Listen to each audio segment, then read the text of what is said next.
Hello, welcome है आपका आज की इस न्यू वीडियो में। आज हम न्यू मानवा स्टार्ट करने वाले हैं। तो अगर आपको पसंद आए तो प्लीज़ मुझे कमेंट में बता देना। मैं इसके 5 चैप्टर एक्सप्लेन करूंगा फर्स्ट। अगर आपको पसंद आए तो मैं कंटिन्यू करूंगा। तो प्लीज़ अगर पसंद आए तो एक लाइक कर देना। तो मैं एक राज्य दिखाया जाता है जहाँ पे बहुत सी शांति होती है। एक राजा की मूर्ति होती है जहाँ बच्चे खेल रहे होते हैं और दो गार्ड आपस में बात कर रहे होते हैं कि यहाँ कितनी शांति है। तभी उसका साथी चिढ़ जाता है और कहता है कि शांति माय फुट।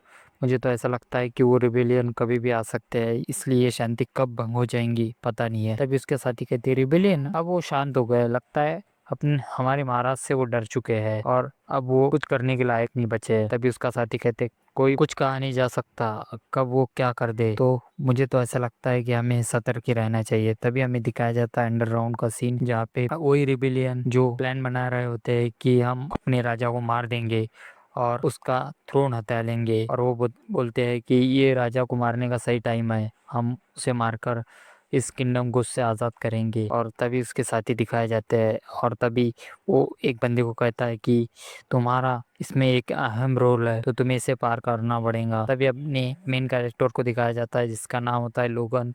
तो तुम्हें एक अहम रोल दिया जाता है कि तुम्हें उस बुक को प्रोटेक्ट करना पड़ेगा एम्पायर के सारी बंदों से और तुम्हें ही वो रोल पूरा करना पड़ेगा। तभी वो अपना मेन कैरेक्टर बोलता है कि हाँ मैं ये रोल पूरा कर दूंगा।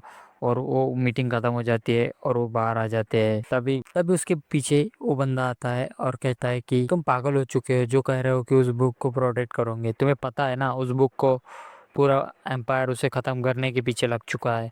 अगर तुमने उस बुक को अपने पास ले लिया तो सारे के सारे नाइट तुम्हारे पीछे लग जाएंगे और तुम्हें इससे बहुत सारा खतरा हो सकता है। तभी अपना मेन कैरेक्टर मैगनीयम बोलता है कि ये मैं अपने मजबूरी से नहीं ले रहा हूँ और तुम्हें इसकी चिंता करने की जरूरत नहीं है। तभी वो बंदा कहता है कि हाँ ये तो तुम्हें जिम्मेदारी मिलनी थी, क्योंकि तुम ही एक ऐसे बंदे हो जो उस बुक में लिखे हुए एंशियंट लैंग्वेज को पढ़ सकते हो। अगर तुमने उसे बदल भी दिया तो कोई फर्क नहीं पड़ने वाला। तभी वो मैगनीयम गुस्सा हो जाता है और कहता है कि तुम अपने और हमारे कॉमरेड को ऐसी नीचे दर्जे से नहीं बात कर सकते। और तुम्हें क्या लगता है कि वो लोग ये सब कुछ नहीं कर सकते? तुम्हें ये सब बोलने का कोई अधिकार नहीं है। तभी वो डर जाता है और कहता है कि मेरा कहने का मतलब ये नहीं था। और तभी मैग्नीनियम कहता है कि मुझे उस बुक को प्रोटेक्ट करना ही पड़ेगा और उसके पीछे मेरा भी एक कारण है कि मुझे भी उस अंपायर से रिवेंज लेना है। तभी हमें अपने मेन कैरेक्टर का पास दिखाया जाता है जहाँ वो अपने भाई से हार चुका होता है और लोग बात कर रहे होते हैं कि मैग्नीनियम तो 10 साल से नाइट से ट्रेनिंग ले रहा है और उसका छोटा भाई रैन अभी अभी 3 साल हुए हैं जिसने शॉर्ट पकड़ी है और इसने उसे हरा दिया। और हमें दिखाया जाता है कि और मेरे भाई ने मुझे हरा दिया था, इसीलिए मैंने उसे पॉइजन दे दिया। ईर्ष्या के कारण, अपने गुस्से के कारण मैंने उसे पॉइजन दे दिया। और फिर मुझे मेरे फादर ने डांट कर कहा था कि तुम इस हद तक गिर जाओगे, मुझे पता नहीं था और तुमने अपने सगे भाई को पॉइजन दे दिया। तुम मेरे बेटे कहलाने के लायक नहीं हो, तुम निकल जाओ मेरे नजरों के सामने से। और मुझे घर से बाहर निकाल दिया था। तभी तभी मैं वो घर छोड़कर बाहर निकल चुका था।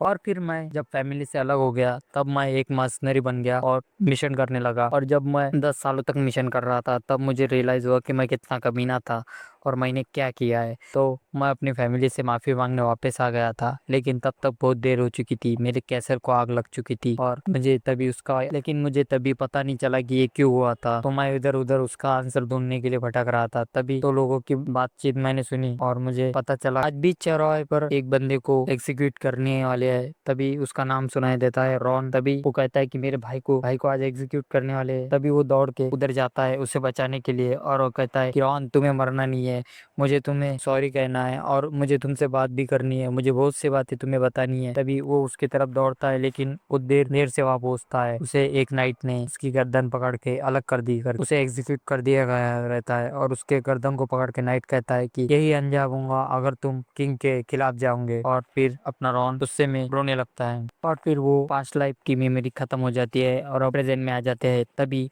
हमें दिखाया जाता है कि उनने अपना प्लान एग्जीक्यूट कर दिया है और अपना लोगन वो सीक्रेट बुक लेके एम्पायर की सीक्रेट बुक लेके भाग रहा होता है और उसके पीछे नाइट्स पड़े होते हैं और वो चिल्ला रहे थे कि इस कमीने ने एम्पायर की सीक्रेट बुक चुरा ली है, जल्दी से इसके पीछे भागो और उसे पकड़ो और उसे खत्म कर दो। तभी वो भाग रहा होता है, तभी सामने का रास्ता खत्म हो जाता है और उसके पीछे नाइट्स आ जाते हैं। तभी वो नाइट्स से फाइट करने लगता है और वो उसे एक नाइट्स को खत्म कर देता जाता है। जैसे वो एक नाइट को खत्म करता है, एक और नाइट आ जाता है और वो उसे चिल्ला के कमीना कह ही रहा होता है कि तभी लोगन उसके पास आ जाता है और उसके सिर के आर पार एक शॉट घुसा देता है और फिर एक और नाइट उसके पीछे से हमला कर रहा होता है, लेकिन लोगन उससे बच जाता है और उसे भी मार देता है। और फिर लोगन को चारों तरफ से वो नाइट घेर लेते हैं और लोगन कहता है कि लगता है यही मेरा अंत है, लेकिन मैं अकेला नहीं मरूंगा, मरूंगा तो सबको साथ लेके मरूंगा। और तभी वो अपने हाथ में रखा हुआ क्रिस्टल बॉल फोड़ देता है, जिससे बहुत सारी रोशनी आसपास फैल जाती है। फिर हमें दिखाया जाता है लोगन अंधेरे में डूब रहा होता है और वो सोचता है कि मैं उस किंग को नहीं मार पाया, मैं अपने एम्पायर को फिर से खड़ा नहीं कर पाया, लेकिन मैंने उनके साथियों को तो मार ही दिया और उसके कुछ कमीने और दोस्तों को भी मार दिया। लगता है कि मैं अब शांति से मर सकता हूँ, लेकिन मेरे मरने से पहले मुझे रिग्रेट है कि मैंने मेरे फैमिली को माफी नहीं मांगी, मेरे भाई के माफी नहीं मांगी। अगर हेवन जाता हूँ तो मैं उनसे जरूर माफी मांगूंगा, उससे मिलकर उनसे। और अगर मैं कहीं भी जाऊँ, लेकिन मैं अपने माँ भाइयों से माफी मांगना चाहता हूँ कि मैं उसे बचा नहीं पाया। और तभी अपना मेन कैरेक्टर उठता है और कहता है कि क्या क्या मैं मर गया, लेकिन ये दर्द कैसा। तभी हमें बताया जाता है कि वो अपने पास में आ चुका है और वो अभी भी जिंदा है, वो टाइम ट्रेवल करके पीछे आ चुका है। तभी लोग उनका सर्वेंट उसे आके कहता है कि यंग मास्टर क्या आप ठीक है। तभी वो उसकी तरफ देखता है और कहता है कि तभी वो उठता है और उसकी तरफ देखता है तो वो कहता है कि ये तो ग्रीक है, ये तो 20 साल पहले मर चुका था। तभी वो उसे कहता है कि ग्रीक ग्रीक तुम जिंदा कैसे हो। तभी वो चौंक जाता है और कहता है कि यंग मास्टर के सिर में अभी भी दर्द है, वो अभी भी अनाप शनाप बक रहे हैं। तभी अपना मेगेनियम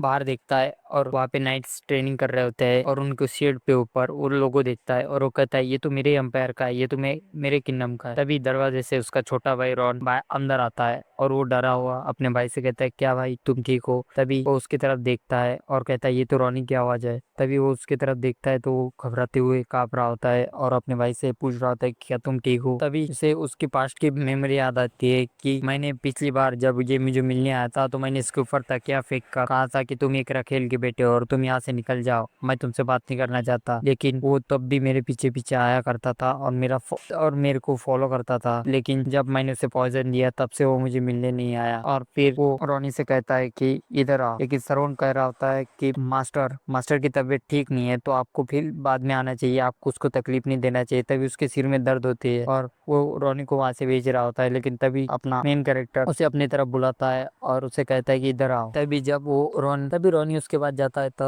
वो लोगन कहता है कि मुझे माफ कर दो, मुझे और भी सावधान रहना चाहिए था और मुझे आप पे हमला नहीं करना चाहिए था।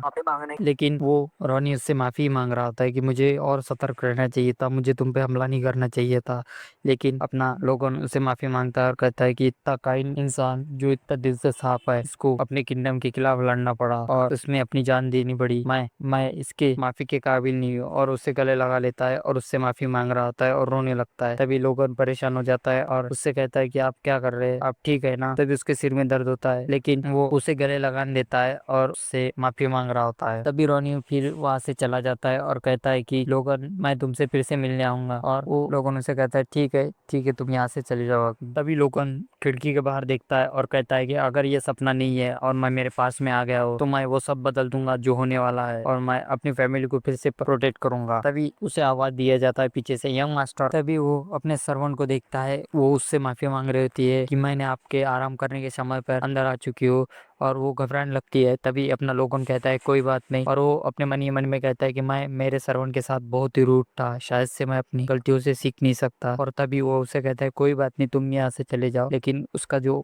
मेन सर्वेंट होता है वो आता है और कहता है यंग मास्टर मैं इसे समझा दूंगा कि आपके रेस्ट करने के टाइम पे नहीं आए। और तभी अपना मेन कैरेक्टर बोलता है कि जाओ मेरे लिए एक पेन और पेपर लेके आ। तभी वो दोनों डर जाते हैं और कहता है कि आप और फिर वो रिक अपने मेन कैरेक्टर उसको कहता है कि आप पेन और पेपर के साथ मेरी के साथ क्या करने वाले हैं। तभी वो कहता है कि मैं उसके साथ कुछ नहीं करने वाला, उसे यहाँ से भेज दो और तुम पेन और पेपर लेके आ जाओ। और रिक फिर थोड़ी देर बाद वहाँ पे पेन और पेपर ला के रख देता है और फिर अपना मेन कैरेक्टर उसे कहता है थैंक यू तुम्हारा, और अब तुम यहाँ से चल जाओ, तुम्हारा यहाँ पे कुछ काम नहीं है। तभी ओरिक चिल्लाने लगता है। तभी ओरिक कहता है कि यंग मास्टर आप सीरियस तो हो ना कि आपके सिर में कोई तकलीफ नहीं है, आपने मुझे थैंक्स कहा है। तभी वो उसे चिल्ला के वहां से भगा देता है और फिर ओरिक कहता है हाँ हाँ अब मुझे अच्छा लग रहा है कि तुम ठीक ही हो। और फिर रिक वहां से चला जाता है और कहता है कि अगर आपको किसी भी चीज की जरूरत पड़े तो प्लीज मेरे पास आ जाना, मैं आपको कुछ भी दे दूंगा, मुझे बता देना। तो लोगन सोचने लगता है कि अब मैं अपने पास्ट लाइफ को पूरा इस बुक में उतार दूंगा और मैं अपना जो जो हुआ है वो सब यहाँ पे लिखूंगा। अंपायर्स के अगेंस्ट हमारी जो जंग हुई थी वो भी, और जो एक आपदा आने वाली है जो मुझे नहीं, मेरी पूरी फैमिली को नहीं, पूरे नेशन को निस्तानाबूद कर देगी, उसे मुझे रोकना पड़ेगा। लेकिन सबसे पहले मेरा गोल है कि जो 1 साल बाद मेरे फैमिली के अंदर वॉर स्टार्ट होंगी, जिससे अंदरूनी तरह से शुरू किया गया था, और वो कहता है कि मुझे उस वॉर को रोकना पड़ेगा, लेकिन उससे पहले मुझे मेरे फादर से मिलना पड़ेगा। और हमें सीन कट होके उसके फादर का सीन दिखाया जाता है, जो और उसके फादर खिड़की की तरफ मुंह करके खड़े होते हैं, जो कहते हैं कि मेरा बेटा मुझसे मिलना चाहता है। तभी उसका सर्वेंट आके कहते हैं, हाँ पेट्रियार्च, आपका बड़ा बेटा यंग मास्टर आपसे मिलना चाहता है। तो उसे कहता है ठीक है, उसे बुला के लेके आओ। और हमें सीन कट करके थोड़ी देर पहले का सीन दिखाया जाता है, जहाँ अपना मेन कैरेक्टर जब हॉलवे से चल रहा होता है, तभी आजू बाजू के मेट डर रहे होते हैं और उससे नजर चुरा रहे होते हैं। तभी एक मेट के हाथ से जो कपड़े होते हैं वो गिर जाते हैं और वो डर के उससे माफी मांगने लगती है। तभी लोगों ने उसे हाथ देकर उसे उठाता है, कोई बात नहीं, उठ जा। लेकिन जब वो मेड उसका चेहरा देखती है तो बहुत डर जाती है और कहती है कि सॉरी यंग मास्टर, मुझसे ऐसे गलती आगे से नहीं होगी, प्लीज मुझे माफ कर दी, मुझे माफ कर दीजिए। और वो डर के वहां से भाग जाती है। तभी लोग कहते हैं कोई बात नहीं, कोई बात नहीं, मुझे लगता है कि ये लोग एक दिन में मेरा जो बिहेवियर है उसे चेंज इतने जल्दी से स्वीकार नहीं करेंगे। मेरा पुराना बिहेवियर बहुत ही बेकार था, जो मैं इनको हमेशा डांटता रहता था। तभी वो आईने में देख के स्माइल करता है, कहता है कि शायद से ये कभी चेंज नहीं होने वाला, और ना ही 1 महीने में, ना ही 2 महीने में, ये लोग मुझसे हमेशा डरते रहेंगे क्योंकि मेरी सूरत ही ऐसी है। तभी वो स्माइल करता है बहुत ही डेंजरस तरीके से। फिर लोगन वहां से चला जाता है और वो अपने फादर से मिलने के लिए उसके दरवाजे के पीछे होता है, और वो सोचने लगता है कि मेरी पिछले लाइफ में मैं अपने फादर से मिलकर यही क्रूशियल टाइम पर मुझे मेरे फादर ने मुझसे घर से बाहर निकाल दिया था और मेरा झगड़ा हो चुका था, और फिर मैं मर्सनरी बन चुका था। और मेरा फादर जो क्रूअल फादर है, लेकिन वो भी मुझसे मिलने नहीं आए। और अभी जब उसका बेटा इतनी घायल है, इतनी बुरी तरह से घायल हो चुका है, तो भी अपने फादर अपने बेटे से मिलने नहीं आया है, और ये दर्शाता है कि वो कितने क्रूअल है। और तभी वो अंदर आता है, फिर वो अपने फादर की तरफ देखता है और इमोशनल हो जाता है और कहता है कि और फिर वो आ जाता है और मन ही मन में कहता है कि मुझे माफ कर देना फादर, मैं पिछली लाइफ में कुछ नहीं कर पाया और मैं इस बार आपको डिसअपॉइंट नहीं करूंगा। तभी वो पेट्रिया जो से पूछते, मेगेनियम तुम यहाँ आ चुके हो तो तुम्हें क्या चाहिए? तो वो अपना मेन कैरेक्टर उसे कहता है कि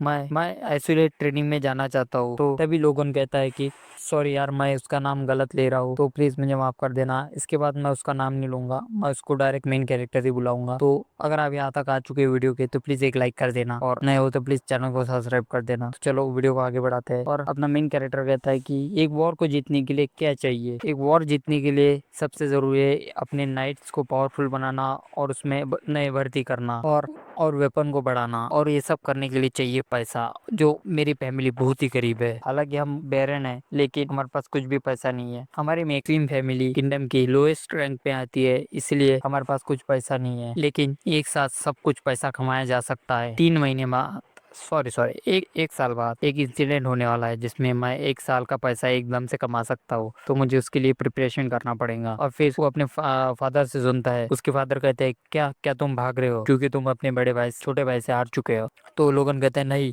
मैं खुद को इम्प्रूव करना चाहता हूँ, इसलिए नहीं कि मैं मेरे भाई से हार चुका हूँ, इसलिए कि मैं अपने आप को सुधारना चाहता हूँ। लेकिन उसके फादर कहता है कि ये बातें मैं बहुत बार सुन चुका हूँ तुम्हारे मुंह से। फिर उसका बाप कहता है कि ये सब तो मैं बहुत बार सुन चुका हूँ, लेकिन तभी अपना मेन कैरेक्टर कहता है कि इतनी जल्दी मेरे फादर मेरे पे विश्वास नहीं करने वाले। मैंने जो पास्ट लाइफ में गलती की है उसकी सजा मुझे अभी भी मिलने वाली है। तभी वो कहता है कि मैं जानता हूँ कि मैं ये सब बहुत बार कह चुका हूँ, लेकिन मुझे अपनी गलतियों का एहसास है। मैं जो इनमेच्योर हूँ, जो मैं अपने गुस्से को इसके दूसरों के ऊपर निकालता हूँ, और जो मैं अभी तक बचपने के जैसा बिहेव कर रहा था, मैं उसे सुधारना चाहता हूँ और मैं खुद को स्ट्रांग बनाना चाहता हूँ। इसीलिए मैं आइसोलेशन ट्रेनिंग में जाना चाहता हूँ, लेकिन मैं इसे जल्दी से जल्दी सुधारना चाहता हूँ। लेकिन फिर उसके फादर कहते हैं कि क्या तुम श्योर हो कि तुम 3 महीने के बाद अपने छोटे भाई को हरा पाओगे? तो वो अपना मेन कैरेक्टर कहता है कि फादर, ये उसे हराने के लिए नहीं है, मैं अपने आप को प्रूव नहीं करना चाहता, मैं खुद मेच्योर होना चाहता हूँ और खुद को स्ट्रांग बनाना चाहता हूँ, मैं अभी तक बहुत वीक था। तब इसके फादर मुस्कुराते हैं और कहते हैं ठीक है, मैं तुम्हें इसकी परमिशन देता हूँ। और फिर अपना मेन कैरेक्टर अपने फादर को थैंक यू कहता है और वहां से जाने लगता है। लेकिन तभी उसके फादर उसे कहता है कि लोगन, अगर तुम मरना नहीं चाहते तो अपना ख्याल रखना, क्योंकि अभी भी स्प्रिंग चालू है, तो खुद को गर्म रखना। और लोगन स्माइल देके वहां से चला जाता है।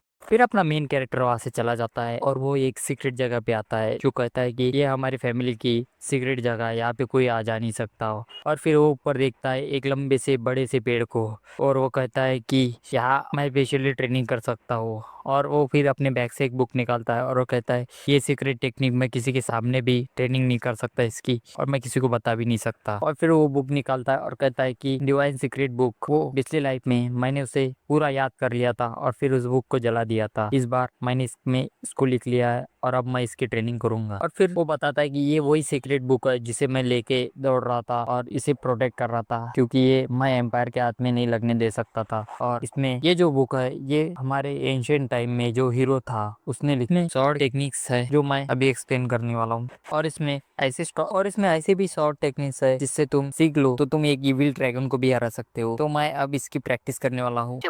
अगर मैं इस बुक में के सारे मेथड को कॉपी करके खुद अपने आप में डाल लेता हूँ या फिर मैं इसे मास्टर कर लेता हूँ तो इस किंगडम में कोई ऐसा नहीं होगा जो मुझे हरा पाएगा। पिछली लाइफ में मैं इसे सीख नहीं पाया था क्योंकि मेरी एज हो गई थी, लेकिन अभी अभी मैं उस एज में हूँ कि मैं इसे सीख सकता हूँ और इसे मास्टर कर सकता हूँ। फिर वो अपनी प्रैक्टिस शुरू करता है और अपने आसपास की एनर्जी को गैदर करने लगता है अपने कोर के अंदर। और फिर वो कहता है कि अगर मुझे उस सीक्रेट टेक्निक को सीखना है तो प्लीज मुझे मुझे खुद को स्ट्रॉन्ग बनाना पड़ेगा और मुझे अपने अंदर माना को गैदर करना पड़ेगा, एनर्जी को गैदर करना पड़ेगा। उसे पता नहीं होता लेकिन वो खुद ये सब कर रहा होता है। और फिर वो आसपास की एनर्जी जैसे गैदर कर रहा होता है उसके शरीर के हार्ट के पास एक कोर बनना जरूर हो जाता है। और अपना लोगन कहता है कि मेरे को लगता है कि मुझे कोर बनाने में कम से कम 3 महीने तो लग ही जाएंगे, लेकिन उसे पता नहीं होता कि वो एनर्जी एब्सोल्युटली उसके पास कोर में जमा हो रही होती है। और फिर जब लोगन आंखें खोलता है तो उसका कोर बन के तैयार हो जाता है। और फिर वो कहता है क्या क्या मेरे पास कोर ऑलरेडी था और इतनी जल्दी मेरा कोर कैसे बन गया। और फिर लोगन बहुत खुश हो जाता है और कहता है कि जब मेरा कोर पहले से ही बन चुका है तो मुझे अपनी ट्रेनिंग की और बढ़ना चाहिए। और फिर वो स्वॉर्ड उठा लेता है और वो कहता है कि मुझे मुझे अपने दिल में ऐसी बारिश सी होने की एहसास हो रहा है। और फिर वो स्वॉर्ड उठा के उस डिवाइन सीक्रेट टेक्निक का फर्स्ट फॉर्म अप्लाई करता है और फिर वो एक स्लैश मार देता है और वो कहता है कि मेरे सेंसेस वो भी हाई हो चुके हैं। और ये कैसे हो गया ये तो मुझे पता नहीं है, लेकिन ये होना बहुत ही अच्छा हो गया। अब मुझे ट्रेनिंग में बहुत ही आसानी होगी। फिर लोगों ट्रेनिंग में जुट जाता है और हमें दिखाया जाता है कि दिन पलटते जाते हैं, दिन से रात, रात से दिन, दिन से रात, दिन से रात होते रहती है। और फिर हमें कुछ महीने बाद का सीन दिखाया जाता है। फिर वो लोगन कहता है कि ये मेरे ट्रेनिंग का आखिरी दिन है। और फिर हमें दिखाया जाता है अपना लोगन स्वॉर्ड पकड़ के कहता है कि अब मैं फॉर्म को प्रस्तुत करूंगा। और फिर वो अपनी स्वॉर्ड लेकर एक बड़ा सा स्ट्राइक मार देता है। और फिर वो कहता है कि मेरे सिंगल कोर के सिंगल स्टार की वजह से मैं सिर्फ से एक ही बार कर सकता हूँ। और फिर जब वो उसे शॉट को स्विंग करता है तब फिर एक बड़ा सा विशाल सा स्विंग को उस पेड़ को लग जाता है और वहां पे धुआं ही धुआं हो जाता है। इससे अपना मेन कैरेक्टर भी थक जाता है और नीचे बैठ जाता है और वो सोचता है कि मैं इसका इस्तेमाल सिर्फ अपने मेन टाइम पर ही कर सकता हूँ और इससे मेरी पूरी एनर्जी खत्म हो चुकी है, मैं इसे अभी रैपिडली यूज नहीं कर सकता। और फिर वो उस पेड़ को देखता है जो बीच से कट चुका होता है और वो कहता है कि ये पावर तो मेरे इमेजिनेशन से भी बढ़ के है और ये टेक्निक जो कोई भी नहीं सीख सकता, इसके लिए बहुत सी ट्रेनिंग की जरूरत है, लेकिन मैंने इसे सीख लिया। लेकिन मैं इसे बार बार इस्तेमाल नहीं कर सकता क्योंकि इसके लिए बहुत एनर्जी चाहिए और मेरे पास सिंगल कोर है, इसलिए मैं अभी इसे बार बार इस्तेमाल नहीं कर सकता, मुझे इसे इमरजेंसी के लिए बचा के रखना चाहिए। अब टाइम हो चुका है कि मैं ये रिजल्ट अपने फादर को बताऊं, लेकिन अपने फादर से मिलने से पहले मुझे नहाना पड़ेगा। मेरे शरीर से इतनी गंदी बदबू आ रही है, फादर मुझे मिलने से पहले लात मार के बाहर भगा देंगे। फिर अपना लोगन किंगडम में जाता है अपने कैसल में और फिर वो अपने फादर से मिलने के लिए आगे बढ़ता है, लेकिन वहाँ एक नाइट उसे रोक लेता है और कहता है कि यंग मास्टर आप अपने फादर से नहीं मिल सकते क्योंकि आपको अपने फादर से मिलने के लिए अपॉइंटमेंट लेनी पड़ेगी।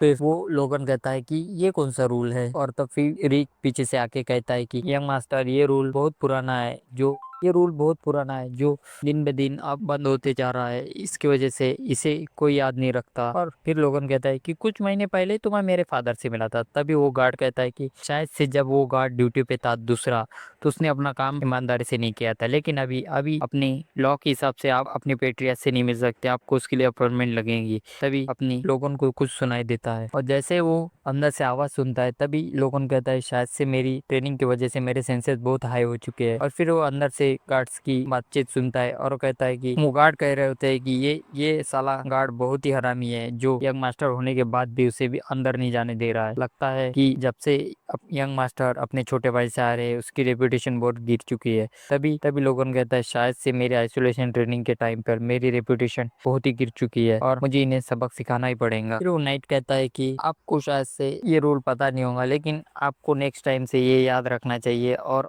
अपॉइंटमेंट लेके आना चाहिए। तो ठीक है, आप बाद में आइए अपॉइंटमेंट लेके। तभी वो लोगन उससे उसका नाम पूछता है। तभी नाइट अपना नाम बताता है और फिर लोगन उसके ऊपर ग्लव्स फेंक के उसे चैलेंज कर देता है और वो उसे कहता है कि मैं तुम्हें डुएल के लिए चैलेंज करती हूँ। फिर हमें दिखाया जाता है कि अपना मेन कैरेक्टर उसके ऊपर ग्लव जब फेंकता है तो नाइट बहुत गुस्से में आ जाता है और फिर अपना मेन कैरेक्टर कहता है कि तुमने जो मेरी इंसल्ट की है, जो रूल सालों पहले बंद हो चुका है, उसकी वजह से तुमने जो मेरी ह्यूमिलेशन की है, मेरी इज्जत की जो धज्जियां उड़ाई है, उसकी वजह से मैं तुम्हें डुएल के लिए चैलेंज करता हूँ। और पीछे से जो उसका सर्वेंट होता है रिक, वो बहुत चिंता में आ जाता है और वो कहता है यंग मास्टर आप ये क्या कर रहे हैं। तभी अपना मेन कैरेक्टर उसे चुप करा देता है और कहता है कि मैं तुम्हें डुएल के लिए चैलेंज करता हूँ, तुम क्या कहते हो इससे, क्या तुम डर गए। तभी वो नाइट कहता है कि नहीं, मैं ये डुएल एक्सेप्ट करता हूँ। और हमें सीन कट करके सीधा ट्रेनिंग रूम का दिखाया जाता है जहाँ पे दोनों ने शॉट पकड़ ली होती है और वहाँ पे नाइट बात करने लगते हैं कि क्या क्या ये सही में एक नाइट से फाइट करने वाला है, क्या यंग मास्टर हमारा पागल हो चुका है। लेकिन इसमें बहुत मजा आने वाला है, अब हमें फाइट देखने में बहुत मजा आएगा। और फिर वो उसमें से एक नाइट कहता है कि मैं शर्त लगाता हूँ कि अपने यंग मास्टर उसके एक ही हमले से हार जाएगा। और क्या क्या वो अपने छोटे भाई से नहीं हार गया था, इसीलिए तो वो ट्रेनिंग के लिए गया था ना, छुप गया था आइसोलेट ट्रेनिंग के नाम पे। तभी तभी दूसरा एक बंदा कहता है कि हाँ हाँ, मैं भी इसके ऊपर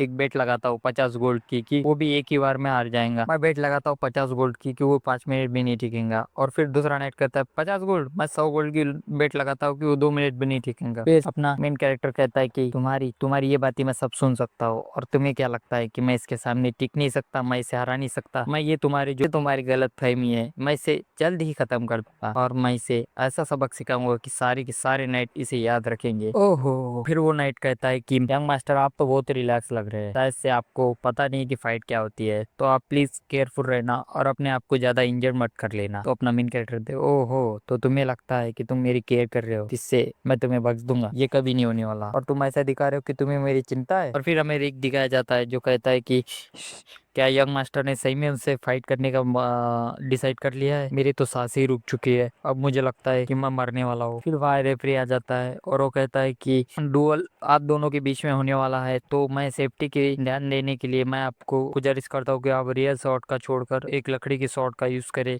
और मैं आपको नियम बता देता हूँ इस डुएल के। और फिर उसे नियम बता देता है और फिर वो लोगन की तरफ देखता है और कहता है कि आप रेडी है यंग मास्टर। तो लोगन भी उसे इशारा करके बता देता है हाँ मैं रेडी हूँ। फिर वो रेफरी डरने लगता है और कहता है कि यंग मास्टर बहुत ही जिद्दी है जो ये डुएल के लिए मान गए और मुझे उनकी चिंता है कि वो इंजर्ड ना हो जाए। हालांकि मैंने सेफ्टी के लिए वुडन शॉट प्रिपेयर की है, लेकिन एक नाइट जो उनसे भी आगे हायर अप पर है वो एक वुडन शॉट से अपने ओरा की वजह से इसे इंजर्ड या फिर मार भी सकता है। तो मुझे उसकी चिंता है, शायद से नाइट को उसकी जगह पता होंगी और वो अपने ओरा का यूज नहीं करेगा और वो ये डुएल को इजीली जाने देगा। फिर डुएल स्टार्ट हो जाता है और वो दोनों भी अपने अपनी जगह से पीछे हट जाते हैं और फिर वो जो नाइट होता है वो अपने फोर्स ओरा का यूज करना शुरू कर देता है। तभी नाइट के जो नाइट फ्रेंड्स होते हैं वो कहते हैं कि क्या ये नाइट जिसका नाम डोमिनियन है, सॉरी ये नाइट जिसका नाम डोमिनियन है जो अपने फोर्स ओरा का यूज कर सकता है, वो एक नॉर्मल इंसान के अगेंस्ट जो फोर्स का यूज नहीं कर सकता उसके अगेंस्ट अपने ओरा का यूज कर रहा है। शायद से वो उसे मारना चाहता है। नहीं नहीं, ये तो 5 मिनट भी नहीं टिकेगा,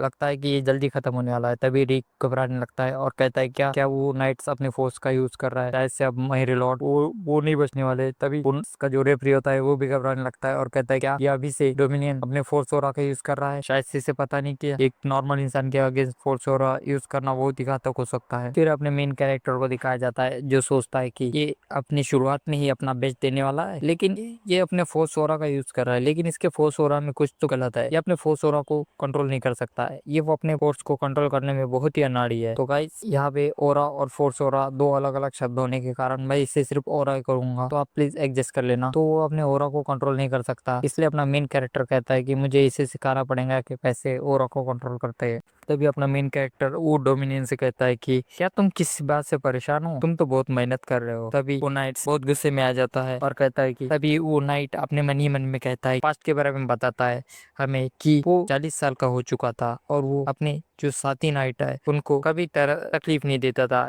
शायद से वो मुझसे डरते थे, इसलिए वो मुझसे भी कुछ कहते नहीं थे। अगर कोई नाइट मुझे कुछ चिढ़ाता था या फिर कोई मुझे इग्नोर करता था, कुछ भी करता था, तो मैं उसके ऊपर ज्यादा ध्यान नहीं देता था, क्योंकि मैं अब थक चुका था और आलसी टाइप बंदा हो चुका था जो फाइट करना नहीं चाहता था। इसीलिए मैं किसी को कुछ नहीं कहता था। लेकिन जो एक बंदा, जो एक छोटा सा लड़का जो अपने छोटे भाई से भी हार गया, मैं उसके खिलाफ कुछ भी नहीं कर पाऊँ, ये तो मेरी बहुत इंसल्ट हो जाएंगी। और जो मेरा मजाक उड़ाए, जिसकी कुछ औकात नहीं, ये एक लॉर्ड होने की वजह से वो मेरी मजाक उड़ाए एक नाइट की, कि कोई बर्दाश्त के हाथ नहीं हो सकता, तो मैं इसे सबक जरूर सिखाऊंगा। और फिर वो अपने फोर्स ओरा का यूज करते हुए अपने लोगन के ऊपर अटैक करने के लिए आगे बढ़ जाता है, और फिर वो डोमिनियन उसके ऊपर अटैक करने के लिए आगे बढ़ जाता है। तभी रिक अपने रेफरी से कहता है कि जल्दी से उसे रोको, वो अपने मेन कैरेक्टर, सॉरी सर, वो अपने यंग मास्टर को मार देगा। और तभी रेफरी कहता है मैं इसे नहीं रोक सकता। वो दोनों घबराने लगते हैं, और वो कहते हैं कि यंग मास्टर ने खुद नहीं से एग्री किया था। तभी वो रिक रेफरी से कहता है तुम कुछ तो करो, नहीं तो वो यंग मास्टर को मार देगा। तभी वो डोमिनियन अपने स्वॉर्ड लेके जंप कर देता है और वो कहता है कि मैं इसे अपना बेस्ट दूंगा, और फिर वो अपने यंग मास्टर के ऊपर हमला कर देता है। फिर जब वो डोमिनियन अपने स्वॉर्ड टेक्निक का नाम लेकर उसके ऊपर अटैक करता है, तभी लोगन उसकी टेक्निक को एक ही हाथ से दूसरी तरफ करके उसके स्वॉर्ड को जमीन में टिका देता है और उसको फोर्स से दबाने लगता है। तभी डोमिनियन को बहुत तकलीफ होती है अपनी स्वॉर्ड छुड़ाने की। वो अटैक करने की कोशिश करता है, लेकिन वो उससे छुड़ा नहीं पाता और उसकी स्वॉर्ड उसके हाथ से छूट जाती है, और फिर बहुत इजीली अपना मेन कैरेक्टर डोमिनियन से जीत जाता है। वो डोमिनियन से कहता है कि ये मत बताना कि ये तुम्हारा बेस्ट था, तुम खुद को नाइट कहते हो, ये तुम्हारा बेस्ट नहीं हो सकता। और फिर वहाँ की जो सर्वेंट होते हैं, जो नाइट्स होते हैं, वो चौंकने लगते हैं और वो कहते हैं कि ये कैसे हो सकता है, यंग मास्टर ने उसे कैसे हरा दिया। फिर अपना मेन कैरेक्टर रेफरी को पास बुलाता है और कहता है कि मैं डोमिनियन को एक और चांस देना चाहता हूँ। तो रेफरी डोमिनियन के पास जाता है और कहता है कि तुम इसके बारे में क्या सोचते हो। फिर वो डोमिनियन तो अपने ही ख्याल में खोया रहता है और वो अपने हाथों को देखता है जो कांप रहे होते हैं, और वो कहता है कि क्या क्या मैं एक बच्चे से हार गया? नहीं नहीं, मैं एक बच्चे से नहीं हार सकता। तभी वो अपने स्वॉर्ड उठाता है और वो कहता है कि मैं इसे खत्म कर दूंगा, और फिर वो एक लंबा सा स्विंग करता है, लेकिन अपना मेन कैरेक्टर उसे भाप लेता है और फिर उसके मुंह पे अपने स्वॉर्ड मार के कहता है कि नहीं, मैंने इसे एक मौका दिया था, लेकिन इसने उसे भी गवा दिया, और ये अचानक से हमला ये एक नाइट को शोभा नहीं देता, और अब मुझे इससे सबक सिखाना ही पड़ेगा। तभी वो डोमिनियन कहता है कि मैं हार मानता हूँ, लेकिन तभी उसकी गर्दन के पास एक स्वॉर्ड आती है और उसके मुंह पे लग जाती है, और वो कहता है क्या क्या मैंने तो हार मान ली थी। लेकिन अपना मेन कैरेक्टर उसे पनिश करने लगता है और कहता है कि अब लेकिन मेरी रेपुटेशन तो ठीक हो गई थी, लेकिन मैं इसे ऐसे ही जाने नहीं दे सकता, मैं इसे सबक तो जरूर सिखाऊंगा। और वो उसे मारने लगता है, एक के बाद एक शॉट उसके ऊपर बजाते रहता है। और फिर जब रिक की तरफ क्या है, और फिर हमें रिक दिखाया जाता है और रेफरी दिखाया जाता है, और रिक कहता है कि उसे रोको वरना उसे मार देगा। लेकिन रिक को कौन बताएगा, रेफरी की पहली फटी हुई है, वो क्या उसे बचाएगा। और फिर हमें नाइट दिखाए जाते हैं जो बात करते हैं कि वो नाइट कहता है कि क्या वो ये यंग मास्टर है जिसे मैं 3 महीने पहले जानता था, 3 महीने में क्या हो गया जो ये इतने बदल गए हैं। इन्होंने तो अपना फोर्स और भी अवेक कर लिया है और उनकी स्वॉर्ड स्किल वो भी इम्प्रूव हो चुकी है, क्या ये वही यंग मास्टर है। तभी हमें लोगों को दिखाया जाता है जो उसे मार मार के कबूतर बना देता है। फिर रेफरी आता है और कहता है कि इस मैच का विनर है अपने यंग मास्टर लोगन। और फिर हमें सीन कट करके पेट्रियाज के रूम का सीन दिखाया जाता है। फिर वो पेट्रियाज उसके फादर कहता है कि लगता है कि तुम अवेक हो चुके हो। वो बहुत इम्प्रेसिव था, क्या ऐसे ट्रेनिंग के बीच में ऐसा क्या हुआ कि तुम अवेक हो गए। तभी अपना मेन कैरेक्टर कहता है कि मैंने अपने स्वार्थ को और अपने जो एग्रेशन है उसे त्याग दिया था, इसकी वजह से मैं अवेक हो गया। हालांकि ये कोई सच बात नहीं है, लेकिन ये तो सही है क्योंकि मैंने भी पिछली लाइफ में भी फोर्स ऐसे अवेक किया था, क्योंकि मैंने अपने जो फैमिली का रिवेंज लेने की जो मनोकामना थी, जो मेरे मन में उसके लिए गुस्सा था, उसको मैंने त्याग दिया था आखिर में। और फिर मैं 40 साल बाद मेरा फोर्स अवेक कर चुका था, लेकिन वो उतना इम्प्रेसिव नहीं था। लेकिन इस बार मैंने यंग एज में जो फोर्स अवेक कर लिया है, इसकी वजह से अब मैं इसको और भी ताकतवर बना सकता हूँ। तभी उसके फादर कहते हैं कि वो अच्छा था, लेकिन तुमने जो वो नाइट्स के साथ फाइट की उसके बाद भी जब उसने हार मान ली तब तुमने उसे क्यों नहीं बख्श दिया। तभी अपना मेन कैरेक्टर कहता है कि वो आदमी उसे डिजर्व करता था, वो जो नाइट्स है वो अपने हद पार कर चुका था। तुमने शायद से जो अलग नाइट्स है उन्होंने बातें सुननी होंगी, आपने वो कहानी तो जरूर सुनी होंगी। तभी वो कहता है कि हाँ ये बात तो सही है, लेकिन तभी वो कहता है कि हाँ मैंने ये सब तो सुना है, लेकिन क्या तुम्हें इससे दूर जाने की जरूरत थी? तुम्हें तो उसे माफ कर देना चाहिए था ना। तभी अपना मेन कैरेक्टर कहता है हाँ वो एक बात कहता है कि हाँ वो बात जरूरी थी, उसे सबक सिखाना जरूरी था, क्योंकि वो एक लॉर्ड के बेटे को और उसकी मदर को भी गालियां दे रहा था। और वो कि अगर हम एक नाइट्स को भी कंट्रोल नहीं कर सकते तो आप कुछ नहीं कर सकते, आपको उसे कंट्रोल करना आना चाहिए। अगर मैं उसे सबक नहीं सिखाता उसका तो उसे देखा था कि सभी नाइट्स उसी उसी की राह पे चल जाते, और ये ऐसा एक पॉइजन है जो पूरे किंगडम को खत्म कर सकता है। तो मुझे उसे सबक सिखाना जरूरी था। और जब एक पिलर पूरी तरह बना हुआ हो और एक पॉइजन उसे डिस्ट्रॉय करने के लिए तैयार हो तो पूरा पिलर भी गिर सकता है एक पॉइजन की वजह से। तो बेसिकली एक खराब टमाटर पूरे टमाटर के ट्रे को खराब कर सकता है, यानी एक सड़ा हुआ फल पूरी टोकरी को भी खराब कर सकता है। बेसिकली यही कहा जा रहा है। तो मैं तुम्हें इजीली समझा देता हूँ। तो फिर वो अपना मेन कैरेक्टर ऐसे ही अपने फादर को समझा रहा होता है, और फिर लोगन कहता है कि मैंने अपनी पिछली लाइफ में ये बात सीखी थी कि अगर तुम अपने ग्रुप को कंट्रोल नहीं कर सकते तो तुम्हारा ग्रुप पूरी तरह से डिस्ट्रॉय हो जाएगा। तो लोगों का कहने का मतलब ये था कि अगर मैं वो नाइट को कंट्रोल नहीं करता तो आगे चल के मेरी फैमिली बर्बाद हो जाएंगी। तो उसके फादर कहते हैं तो उस नाइट की पहली गलती थी, तो ऐसी शायद से उसकी गलती थी, लेकिन ये बहुत बड़ा गैम्बल था, शायद से तुम इसमें फंस भी सकते थे। तो प्लीज अगली बार अपने आप को कंट्रोल में रखना और ऐसी गलती बाद में फिर मत करना। तो वो कहता है कि अगली बार से ध्यान रखना ऐसी गलती दोबारा ना हो, और हाँ अगर कुछ करना चाहो तो प्लीज मेरी परमिशन जरूर ले लेना। तभी लोग कहते हैं क्या इतनी इजीली मुझे माफ कर दिया? तभी बेटियास कहते हैं क्या क्या तुम्हें पनिशमेंट चाहिए, क्या तुम्हें कुछ गलत लग रहा है? तो अपना लोगन कहता है नहीं नहीं मैं ऐसे ही कुछ सोच रहा था। तभी बेटियास कहते हैं हाँ और एक इम्पोर्टेंट बात मुझे तुम्हें बतानी थी। और उसके फादर कहते हैं कि तुम्हारी फियोंसे जीना वो यहाँ आ रही है। तभी अपने लोगों को उसकी पास्ट लाइफ में उसकी मेमोरी याद आती है, और वो कहता है मेरी फियोंसे वो आ रही है, और वो एक डेडली स्माइल देता है और वो कहता है कि वो टाइम आ चुका जो मैं चाहता था। फिर हमें दिखाया जाता है कि एक कैरेट से एक सुंदर सी हुस्न की परी उतरती है, और लोग कहते हैं कि प्रिंसेस रीना उल्फ वो आ रही है। उल्फ उसका सरनेम है, तो प्लीज ज्यादा कंफ्यूज मत होना। तो वो आगे बढ़ रही होती है, तभी नाइट्स विस्पर करने लगते हैं कि तो वो मेड वो नाइट्स वो बात करने लगते हैं कि ये कितनी खूबसूरत है। और फिर वो कहते हैं कि अपना यंग मास्टर कितना लकी है जो उसे इतनी सुंदर बेबी मिली। तभी वो उसका चेहरा दिखाया जाता है मिस्टर रीना का। यार क्या माल है यार। तभी वो अपने पेट्रियाच को ग्रीट करती है और कहते हैं कि लॉर्ड मैकविल बहुत टाइम हो गया आपसे मिले हुए। तो चलो इस वीडियो को यहाँ यही तक रखते हैं। अगर आपको वीडियो पसंद आए तो प्लीज एक लाइक कर देना, और नए हो तो प्लीज चैनल को सब्सक्राइब कर देना। तो मिलते हैं अगली वीडियो में। मैं इसका नेक्स्ट पार्ट जल्दी लाऊंगा, और इसका जो टाइम स्टैप है मैंने कमेंट में दे दिया है। अगर तुम नए हो तो प्लीज कमेंट से उस टाइम स्टैप को देख